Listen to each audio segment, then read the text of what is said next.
Amém, irmãos? Jesus é o Senhor. Estamos aqui pela misericórdia do Senhor. E estamos aqui porque o Senhor nos ama. Ele nos amou primeiro. Ele nos escolheu. Graças a Deus por isso. Essa semana eu, pensando no título e lembrando da harmonia dos evangelhos, apesar desse texto não fazer parte dos outros evangelhos, eu fiquei parado nele. É o texto de João 15. Fala da videira verdadeira e os ramos. Esse texto, na verdade, ele tem uma relação com o texto lá do Velho Testamento, que está lá em Isaías, no capítulo 5. E lá fala da parábola da vinha má. O texto fala o seguinte: agora cantarei ao meu amado o cântico do meu amado, a respeito da sua vinha. O meu amado teve uma vinha num outeiro fertilíssimo. Cavou, limpou as pedras e plantou a vinha de vides escolhidas. Edificou no meio dela uma torre, também abriu-se um lagar, ou um lugar onde se deposita as uvas para amassá-las. Ele esperava que desse boas uvas, mas deu uvas bravas. Agora, pois, ó moradores de Jerusalém e os homens de Judá, julgai-vos, peço, entre mim e a minha vinha. Que mais se podia fazer ainda à minha vinha, que eu não lhe tenha feito? E como, esperando eu que desse uvas boas, veio produzir uvas bravas? Agora, pois, vos farei saber que pretendo fazer a minha vinha. Tirarei da sua sebe, para que a minha vinha sirva de pasto. Derribarei o seu muro, para que seja pisada, e torná-la-ei em deserto. Não será podada, nem chacoalhada, mas crescerão nelas espinheiros, abrolhos. As nuvens darei ordem, para que não derrame chuva sobre ela. Porque a vinha do Senhor dos Exércitos é a casa de Israel. E os homens de Judá são a planta dileta do Senhor. O Senhor, desejou que exercesse juízo. E eis aí quebrantamento da lei, justiça, e eis aí clamor. O Senhor queria justiça por meio desse povo. Ele buscou justiça, mas eis a injustiça. Ele buscou a equidade, mas eis a iniquidade. Nesse texto, o Senhor, aqui agora no Novo Testamento, ele também puxa lá para falar novamente sobre a questão da videira e dos ramos. Esse meu amado, que fala lá em Isaías, é o próprio Senhor. E a vinha, como o próprio texto explica, é Israel e Judá. E o ponto-chave desse versículo é realmente o verso 7, que fala: este desejou que exercesse juízo. Qual o desejo do Senhor? Que aquele povo realmente permanecesse na presença do Senhor, testemunhasse do Senhor, mas eles não obedeceram. Deus tinha uma expectativa. Qual era? Uvas boas. Que Israel e Judá fossem o povo de Deus, o povo obediente de Deus, santos na terra, ou seja, separados para o Senhor, e que dessem um bom testemunho diante das nações. Mas qual foi a realidade? Uvas bravas. O povo praticou a intolerância, praticou a injustiça, praticou a idolatria, e apesar de todo o zelo, todo o cuidado que o Senhor teve, amoroso, ele plantou, ele cuidou, ele regou, ele limpou, mesmo assim, o que foi produzido foram uvas bravas. E no Novo Testamento, o Senhor Jesus, na sua caminhada com os discípulos, ele vem reforçar essa mensagem. Um pouco antes daqui, o Senhor já está quase no final do seu ministério dos 3 anos e meio, ele vem ensinando os discípulos, dando explicações, falando sobre o reino, e agora no final ele fala sobre a sua ida, que ele vai ter que passar por sofrimentos, e nesse interim os discípulos acabam ficando desconfortáveis, e o Senhor lá em João 14, ele conforta os discípulos. João 14 começa com o título: Jesus conforta os discípulos. E nesse conforto, o Senhor fala que Ele vai vir como o outro Consolador. Verso 6 de João 14 fala: Eu rogarei ao Pai, e Ele vos dará outro Consolador, a fim de que esteja para sempre convosco. O Espírito da verdade, que o mundo não pode receber, porque não vê, nem o conhece. Vós o conheceis, porque Ele habita convosco e estará em vós. O Senhor fala que Ele vai mandar para eles o Espírito. O Jesus conforta ele com essa palavra. E esse Espírito não é mais alguém andando do lado deles como o Senhor fazia, mas é alguém andando dentro deles. Tem uma nota que fala assim, que na minha ausência Ele fará o que eu faria se eu estivesse fisicamente presente com vocês. A vinda do Espírito garante a continuidade do que Jesus ensinou e fez. E agora sim, depois dessa introdução, a gente vai entrar no tema que é João 15, a videira e os ramos. Eu vou ler com os irmãos. João 15, de 1 a 11 e depois o verso 16. Eu sou a videira verdadeira, e o meu Pai é o agricultor. Todo ramo que está de mim não der fruto, Ele o corta. E todo o que dá fruto, limpa, para que produza mais fruto ainda. Vós já estáis limpos pela palavra que vos tenho falado. Permanecei em mim, e eu permanecerei em vós. Como não pode o ramo produzir fruto de si mesmo, se não permanecer na videira? Assim nem vós o podeis dar, se não permanecerdes em mim. Eu sou a videira, vós os ramos. Quem permanece em mim e eu nele, esse dá muito fruto, porque sem mim nada podeis fazer. Se alguém não permanecer em mim, será lançado fora à semelhança do ramo, e secará, e o apanham, e o lançam no fogo e o queimam. Se permaneceres em mim, e as minhas palavras permanecerem em vós, pedireis o que quiserdes, e vos será feito. Nisto é glorificado meu Pai, em que deis muito fruto. E assim vos tornareis meus discípulos. E como o Pai me amou, também eu vos amei. Permanecei no meu amor. Se guardardes os meus mandamentos, permanecereis no meu amor, assim como também eu tenho guardado os mandamentos do meu Pai, e no seu amor permaneço. Tenho dito isto, essas coisas, para que o meu gozo esteja em vós, e o vosso gozo seja completo. Verso 16. Não fostes vós que me escolhestes a mim. Pelo contrário, eu vos escolhi, a vós outros, e vos designei, para que vades e deis fruto, e o vosso fruto permaneça, a fim de que tudo quanto pedirdes ao meu Pai, em meu nome, Ele vos conceda. Amém. A videira, irmãos. A videira com seus ramos. O que ela representa? A videira, ela representa um organismo vivo. É o Deus, seu Filho e os crentes, que são os ramos, expressando todos eles a vida divina por meio das riquezas de Deus, que são doadas a nós gratuitamente. E tem uma peculiaridade aqui, que fala do solo. O solo dessa videira não é como o solo lá da parábola do semeador.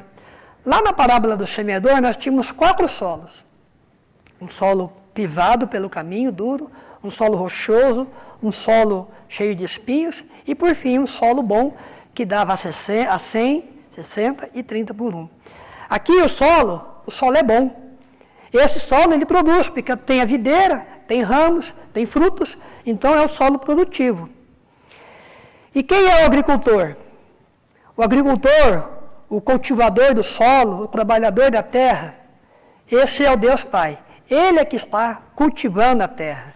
Deus Pai é o autor, é a fonte, é o planejador, É o plantador, é o solo, é a água, é o ar, é a luz. Esse agricultor é tudo. Por isso esse solo é bom. A videira somos nós. Aliás, a videira é o Deus Filho, Jesus Cristo. E nós, aqueles que creram, somos os ramos, aqueles que fazem parte da obra do Senhor. A videira é a expressão do reino de Deus da terra. Quando o Senhor ensinou a oração do Pai Nosso, venha o teu reino, que a sua vontade seja feita na terra, assim como no céu. A videira representa isso, o reino de Deus aqui na terra, com toda a expressão e com todo o amor do Senhor. Deus não mudou o seu propósito. O mesmo propósito que ele tinha lá no versículo 7 do texto de Isaías, quando ele fala da vinha, que era exercer juízo e domínio sobre toda a terra por meio de um povo, o propósito dele aqui ainda nesse texto é o mesmo, que ele possa exercer juízo na terra por meio do seu povo. Eu queria agora destacar alguns pontos nesse texto. O primeiro deles, fruto. Ele fala pelo menos 4 tipos de situações com relação ao fruto. Verso 2. O primeiro é um ramo que não dá fruto.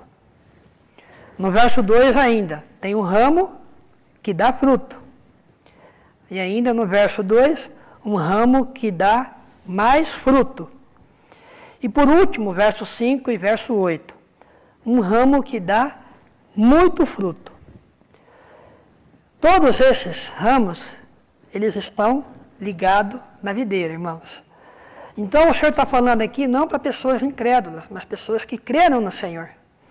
Essa palavra é para os crentes, porque todos eles foram enxertados na videira. Verso 2, todo ramo que estando em mim. Então essa palavra é para nós, irmãos. Então não fruto, fruto, mais fruto, muito fruto.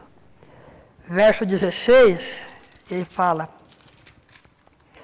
não foste vós que me escolhestes a mim, pelo contrário, eu vos escolhi a vós outros e vos designei para que vades e deis fruto, e o vosso fruto permaneça. Então esse é o comissionamento do Senhor. E onde eu me encaixo nisso? Eu vou fazer a pergunta para mim, onde eu me encaixo nisso, irmãos? Não fruto, fruto, mais fruto e muito fruto. Onde eu me encaixo nisso? Para entender isso, a gente vai lendo os versículos parte por parte. A primeira parte aqui, do versículo 2, fala, do capítulo 15. Todo ramo que estando em mim e não der fruto, ele o corta. A palavra corta aqui, ela tem um significado, não de você pegar um facão e cortar e lançar fora. Não é esse o significado. Mas a palavra aqui, pelo que eu pesquisei, o grego é airô, que quer dizer levantar. Ou seja, essa palavra airô aparece em outros textos. Mateus 14, na multiplicação dos pães, quando todos foram alimentados, o Senhor falou para eles recolherem e levantarem os cestos, ou seja, tirar os cestos. A palavra airô aparece ali. Na crucificação, quando o Senhor estava a caminho e ele caiu, e Simeão foi lá e levantou, ajudou o Senhor a levantar a cruz, a palavra airó aparece lá também. Em João 29, o Senhor é aquele que tira o pecado do mundo. A palavra airó aparece ali, tem outros textos também.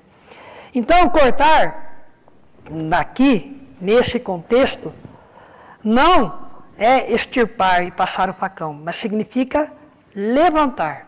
Então, se eu for ler novamente, todo ramo que estando em mim não der fruto, ele o levanta.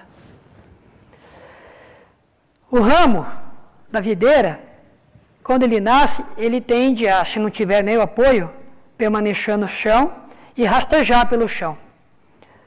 Ele nasce, seus ramos vão estendendo pelo chão, e aí vem a chuva, vem a poeira, o ramo fica enlameado, o ramo fica sujo, ele perde todo o seu vigor ali no chão, tira a vitalidade do ramo e ele acaba não produzindo fruto.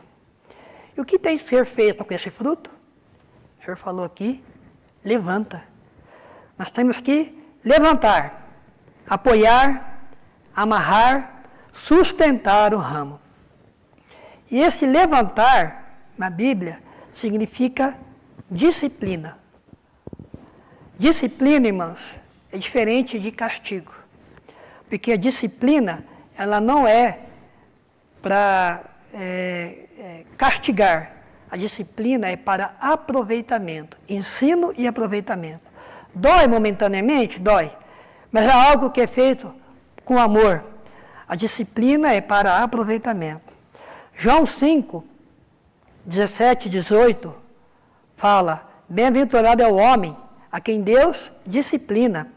Não desprezes, pois, a disciplina do Todo-Poderoso, porque ele faz a ferida e ele mesmo a ata. Ele fere as suas mãos, ele fere e as suas mãos curam. Provérbios 3, 11 diz: filho meu, não rejeites a disciplina do Senhor, nem te enfades da tua repreensão, porque o Senhor repreende a quem ama, assim como o pai ao filho, a quem quer bem. E tem muitas outras passagens mostrando que a disciplina, ela é para aproveitamento, ela é para salvação. Tem a parte do Senhor, a questão da disciplina, né? Ele permitir a disciplina, mas também nós podemos fazer parte disso, como? Ajudando esse irmão que está caído, levantar. Todo esse mover de levantar, o Senhor disciplinando e nós ajudando o irmão a levantar, nós também somos ganhos, nós também somos curados, nós também somos limpos e nós também recebemos graça do Senhor. Aí o verso 2 continua, depois que levantou. E todo ramo que dá fruto, então não fruto, já expliquei agora o ramo que dá fruto. O que ele faz? Ele limpa. O que significa limpar? Na palavra, na Bíblia, o termo limpar, ele quer indicar podar. Por que precisamos ser podados, irmãos? Porque quando nós começamos a dar frutos, nós podemos nos orgulhar dos nossos frutos. Outro exemplo de questão de ser podado é uma planta. Por que nós podamos as plantas? Agora eu estou na chácara e minha esposa estamos plantando, e volta e meia nós estamos lá cortando as folhas excedentes dos pés de banana, dos pés de fruta. Por quê? Para que o sol possa entrar no meio deles, para que o sol possa realmente terminar com, não deixar que nenhuma praga fique ali, nenhuma bactéria, nenhuma umidade que possa prejudicar a planta. Ou seja, o podar, ele não é prejudicial, ele é bom para a saúde da planta. Além do que, se você deixar com muitas folhas, acaba perdendo a vitalidade para manter as folhas e os frutos acabam não aparecendo. Então, quando lhe dá frutos, o passo seguinte é podar. Para quê? Para que ele possa continuar dando os frutos. Nós precisamos ser podados, irmãos. Em tudo aquilo que nos tira o foco de dar frutos. E a poda, elas são as provações. Diferente de disciplina, a poda é provação. As provações nos ajudam a ver a nossa fraqueza, a ver a nossa condição, a ver quem realmente nós somos e nos voltarmos ao Senhor. Um exemplo de pessoas que foram provadas e foram amadurecidas. Moisés não foi aquele Moisés que ele chegou no final, no começo ele era orgulhoso. O Senhor deixou ele 40 anos no deserto, chegou a não conseguir nem falar. Mas no final o Senhor pôde aproveitar ele, usá-lo no seu ministério. Elias, Davi, Paulo no Novo Testamento, todos eles foram provados, mas todos eles também foram aprovados. Nesses casos, somos podados até mesmo por fazer coisas certas. Às vezes nós fazemos as coisas certas, mas o Senhor vem e poda. Para quê, irmãos? Para que o orgulho para que nós não cheguemos a nos ensoberbecer por causa disso. Lembrando que quem dá o fruto, quem dá força para o fruto vir, não vem de nós. Ela vem do ramo que está da videira, que está no solo, que vem do Senhor. O verso 3 fala: vós já estáis limpos pela palavra que vos tenho falado. Limpos pela palavra. Irmãos, a palavra, ela tem o poder de nos limpar. Tem alguns textos na Bíblia que fala que nós podemos ser limpos pelo jato da palavra. E a palavra também, ela traz luz para nós. Quando nós estamos diante da luz, nós vemos a nossa condição. E nós temos a oportunidade de nos arrepender. Se nós estamos caídos e a gente vê a luz, nós podemos nos arrepender e podemos nos levantar. A palavra limpa o nosso interior do orgulho, limpa os nossos olhos e nós podemos realmente ver o propósito do Senhor novamente. Verso 4. Ele começa uma série de repetições da palavra permanecer. Permanecer em mim e eu permanecerei em vós. Como não pode o ramo produzir fruto de si mesmo, se não permanecer na videira, assim nem vós o podeis dar, se não permanecermos em mim, não permanecerdes em mim. Tudo que foi falado acima, irmãos, a questão de ser levantado quando caído, a questão de ser limpo, a questão de ser disciplinado, tudo isso tem a ver com o fato de nós permanecermos ou não ligado à videira. Porque se nós permanecermos na videira, apesar de todas essas situações, o verso 5 vai falar o seguinte: eu sou a videira, vós os ramos, e quem permanecer em mim e eu nele, esse dá muito fruto. É a quarta etapa, né? Não fruto, fruto, mais fruto e muito fruto. Porque sem mim, nada podeis fazer. Permanecer, do verso 1 ao verso 11, aparece 11 vezes. E depois, no verso 16, aparece mais uma vez, ou seja, 12 vezes aparece essa palavra. O que nos torna capaz de produzir fruto não é a minha capacidade, não é a minha estratégia de trabalhar, não é a minha inteligência, não são meus recursos, não é o meu dom, meus muitos dons, mas o que me faz capaz de produzir fruto é permanecer no tronco, ligado à videira, para que a seiva da vida, que procede da vida divina, venha até mim. E o que são os frutos, irmãos? Enquanto eu estudava, encontrei duas linhas com relação aos frutos. Uma fala que os frutos são pessoas, novos convertidos. Você tem que dar frutos, você tem que trazer mais pessoas. Do certo sentido, isso é verdadeiro. Mas tem uma outra linha que fala que os frutos são as virtudes do Espírito, que estão lá em Gálatas 5:22. Fala assim. Aqui o título é Obras da Carne e o fruto do Espírito. Então, o verso 22 fala: mas o fruto do Espírito é amor, alegria, paz, longanimidade, benignidade, bondade, fidelidade, mansidão, domínio próprio. Contra essas coisas, não há lei. Na verdade, se você tiver frutos do Espírito, se você tiver todas essas virtudes de Cristo em você, o resultado final disso é gerar frutos.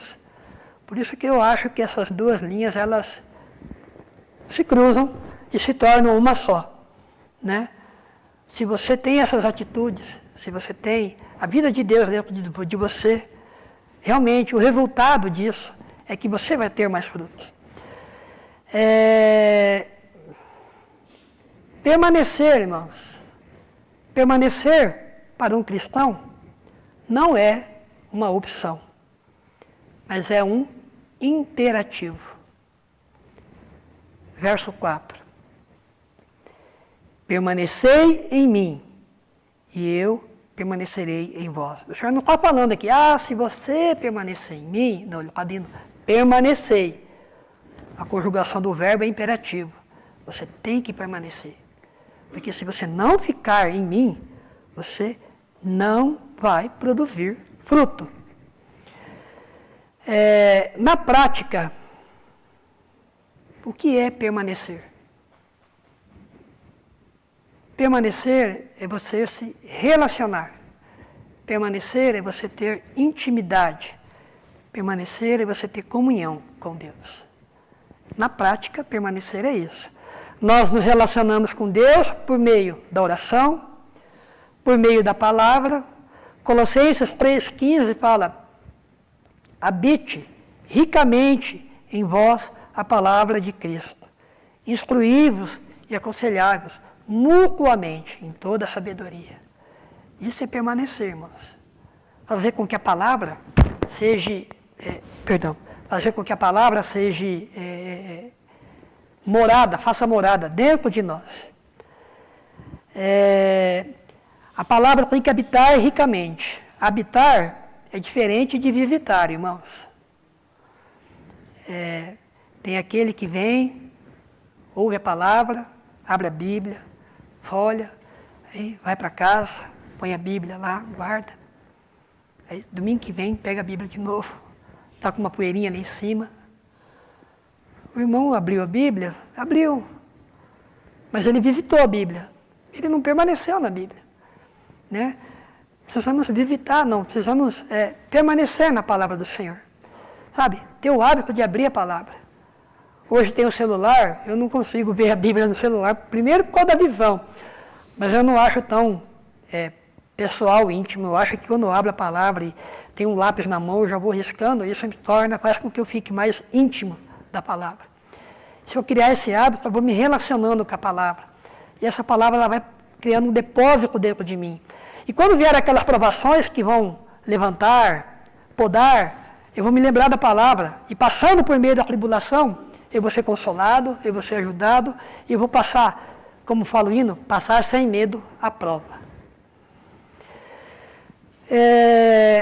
E esse relacionamento, e esse permanecer, também leva a uma outra palavra que fala aqui em João 15, no verso 10.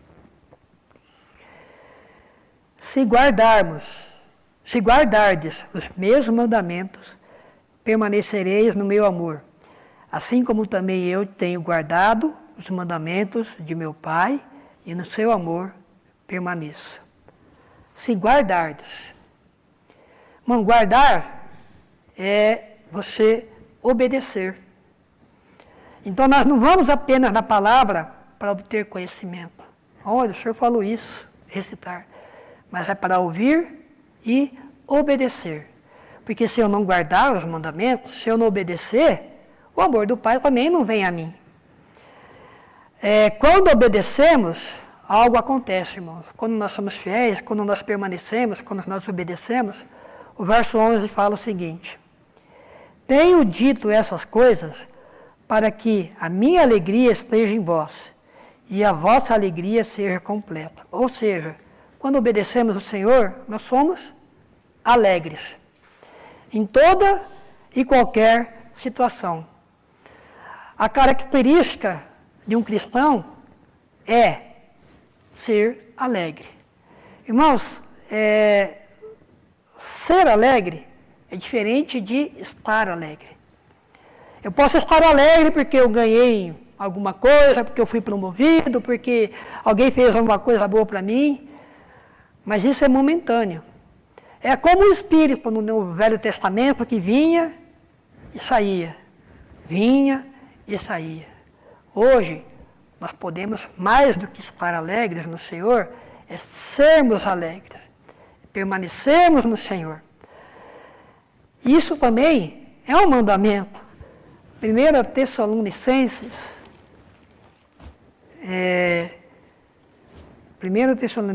5, verso 16. Regozijai-vos sempre, orai sem cessar, em tudo dai graças, que esta é a vontade de Deus em Cristo Jesus para convosco. Não apagueis o Espírito. É um mandamento do Senhor. Nós devemos ser alegres, irmãos. Por que nós somos alegres? Hoje nós partimos do pão. O Senhor morreu por nós, irmãos. Nós estávamos mortos em nossos delitos e pecados. O Senhor nos deu vida juntamente com Ele. Só por esse motivo, irmãos, mesmo que estivéssemos sendo disciplinados todo o tempo, só por esse motivo, nós deveríamos ser alegres.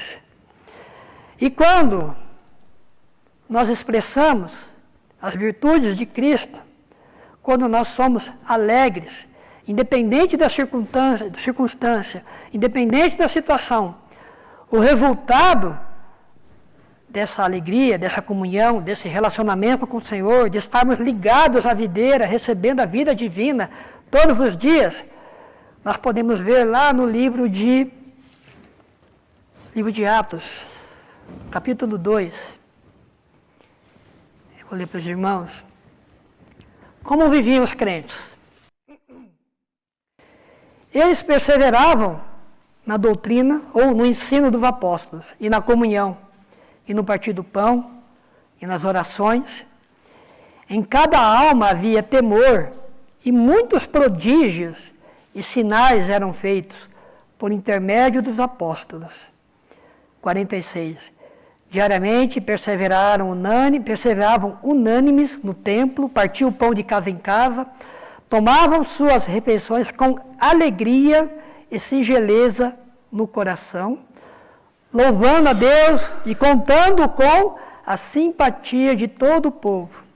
Qual o resultado dessa alegria, irmãos? Enquanto isso, acrescentava-lhes o Senhor, dia a dia, os que iam sendo salvos. O resultado de nós permanecermos no Senhor é que nós vamos ter as virtudes do Senhor em nós, vamos expressar isso, e naturalmente as pessoas vão ver esse Cristo em nós. Esse é o exemplo de não deixar a vela debaixo da varanda, mas no velador, para que todos vejam. Para concluir, irmãos, eu queria ver com vocês uma reflexão que vi essa semana, eu fiz um resumo. Ela diz assim: por que Deus criou as árvores? Aliás, por que Deus, quando criou as árvores, Ele falou com a terra? Por que, quando Ele quis criar os peixes, Ele falou com o mar? E quando Ele quis nos criar, Ele falou consigo mesmo. O que acontece quando tiramos o peixe do mar? Ele morre. O que acontece quando arrancamos a árvore do solo? Ela morre. E o que acontece quando nós desconectamos de Deus? Nós morremos. Ou seja, Deus é o nosso ambiente natural. Nós fomos criados para viver em Deus. E só nele a vida existe. Nós, o Senhor é a videira e nós somos os ramos. Vamos permanecer ligados a essa videira. Amém, irmãos?